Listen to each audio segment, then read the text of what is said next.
Okay, so I'm wondering what sort of conversations are currently being held, or what's the best way to sort of educate other students and parents and teachers and things about neurodiversity and differences and things in the best way, so that, you know, everybody's informed and understanding without having them feel like they're excluded or being shamed for being different, I suppose, and how different brains are working.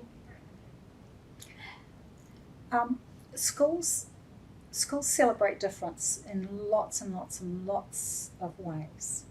So difference, sameness, they're things that are sort of cropping up all the time. You might, celebrate a student for a particular, expertise in something out in the field, or it might be, doing a really good job of, reading something, or it might, there's a whole lot of different ways that schools celebrate difference. And so I think there are opportunities right through a school day and a school year for children to understand that difference is acceptable, difference is, we are all different, and that it's not just about, you have a diagnosis, so therefore you're over here and everybody else is over here. So I think that happens quite sort of organically in schools, but also at times deliberately through the curriculum, through the health and sort of wellbeing curriculum, through, literacy, numeracy. They're always looking at, similarities and differences. I don't know whether you want to add to that, Sarah. Yeah, I think sometimes, like at really big schools, those conversations can become quite formalised as well, which I think if you've got informal discussion about diversity but more formalised discussion, then it totally normalises the experiences of for everybody, and everybody feels like we're all part of this together. So at the school I'm at, with our Year 9 orientation week, we have 2 sessions which are specifically about teaching students about diversity and what a diverse community looks like, and talking anything from LGBTQI+, to neurodivergence, to people from different countries, ex-refugees, and understanding that people may look different, may think differently, and that is part of life and part of living in Aotearoa as well. So having formal discussions around it, I think, is really helpful for students, because it creates a safe space for them, but it also allows them to see people who are like them in that community too, and to have that mirrored approach, but also those informal ongoing discussions where people are not being pigeonholed, where it is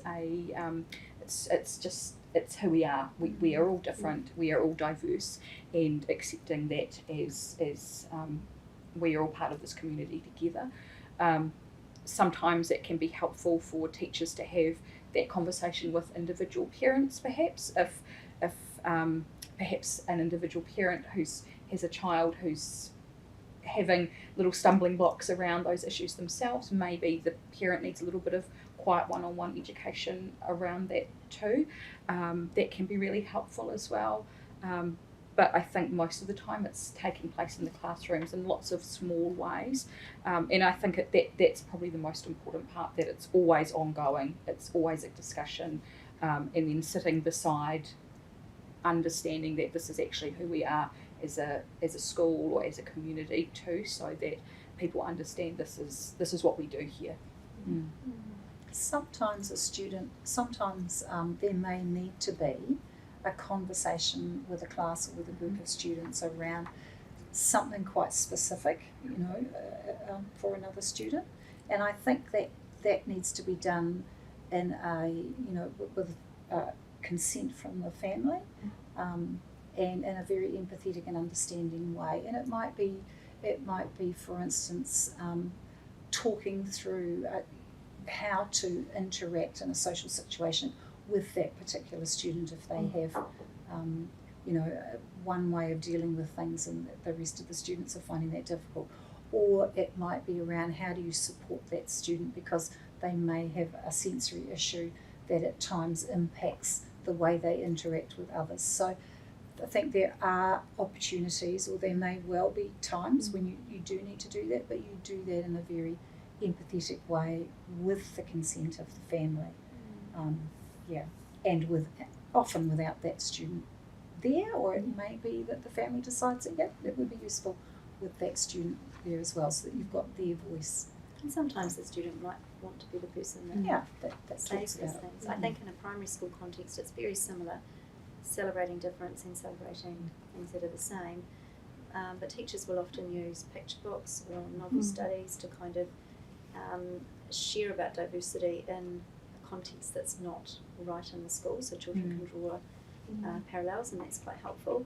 And I think as well it's applying some of those UDL, Universal Design for Learning principles. So if a child has ADHD and they work better with headphones or earmuffs or something on, we wouldn't give one child those and say these are for you because you can't cope with noise.